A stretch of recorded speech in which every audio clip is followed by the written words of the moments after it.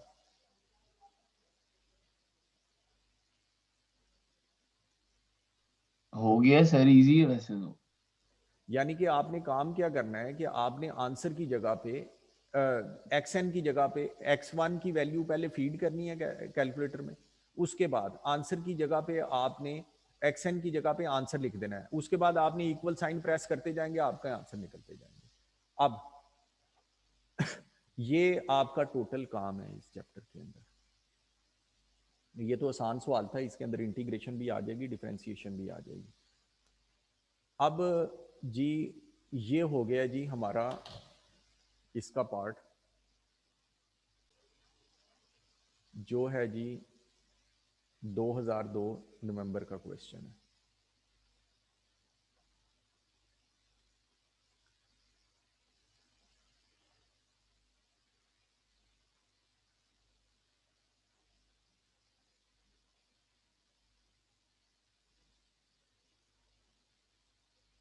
ये जी 2002 नवंबर का क्वेश्चन है, ये हमने पढ़ना है।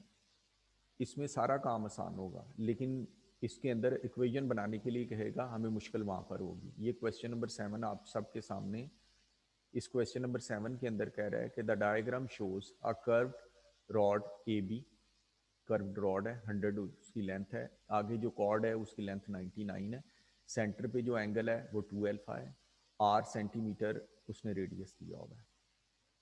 ठीक है, कहते हैं the circle has a radius r and the arc A B subtends an angle of 2 alpha radians at o। कहते हैं the centre of the circle. अब वो कहते हैं कि show that alpha satisfies this equation. अब इसके अंदर दो चीजें नोन दी हुई हैं, एक दिया हुआ है 100 और एक दिया हुआ है 99। अब हमने इनको यूज करना है और हमने इनको यूज करके इक्वेशन बनानी है। देखें अब हम इनको किस तरह यूज करते हैं, यही मुश्किल काम है इसके अंदर। बाकी जो मैंने पीछे चीजें बताई हैं वो आसान है।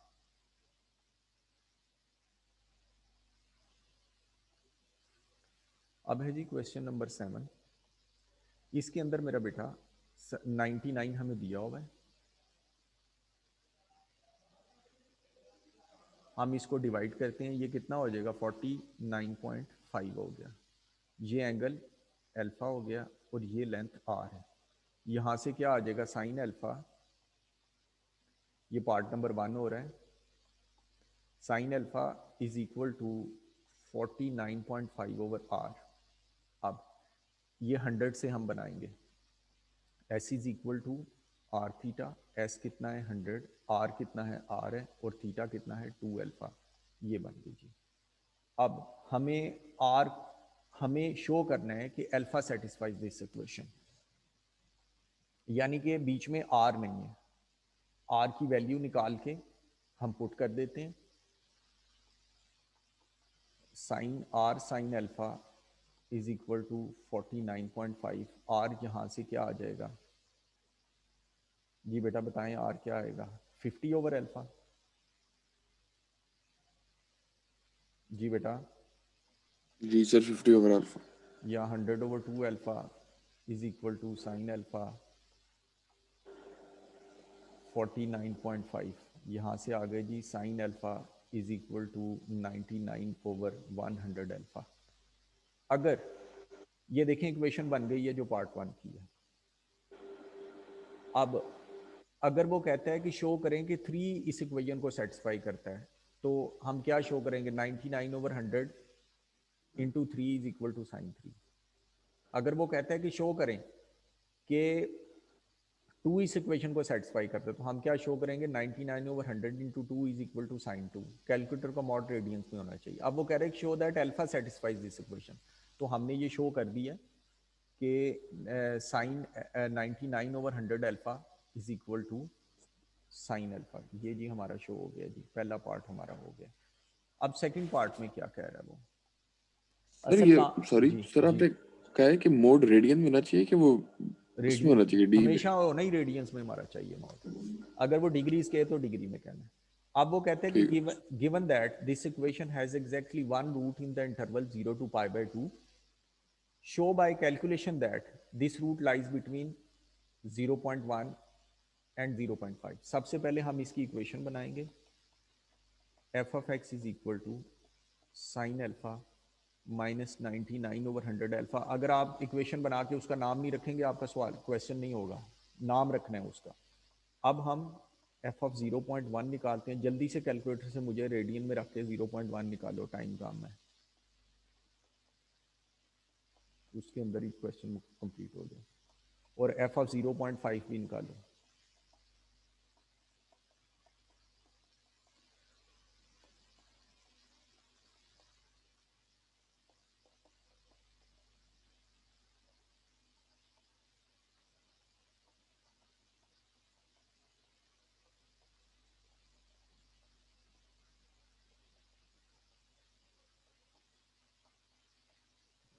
फिर 0.5 वाले की वैल्यू आ रही है -0.015। और ऊपर वाले की 1 मिनट सर, वो मैंने सर ऊपर वाले पूरे की वैल्यू आ रही है 8.33 × 10⁻⁻⁴। यस सर, यही है। ऊपर वाला नेगेटिव है, नीचे वाला पॉजिटिव है, तो हमने नीचे लिख दिया change of sign shows are root of this equation lies between 0.1 and 0.5। ये लें जी, ये दूसरा पार्ट भी हो गया। अब तीसरे पार्ट की तरफ हम चलते हैं। लग गई है ना? तीसरे पार्ट में कह रहा है कि show that if sequence of values given by the iteration formula converges then it converges to a root of the equation in part number 1। कहते हैं अगर नीचे दिया गया फॉर्मूला रूट निकालता है तो वो ऊपर वाली इक्वेशन का रूट निकालता है, ये शो करना है। ठीक है जी, कर देते हैं। हम क्या करते हैं, सारे एंस रिमूव कर देते हैं।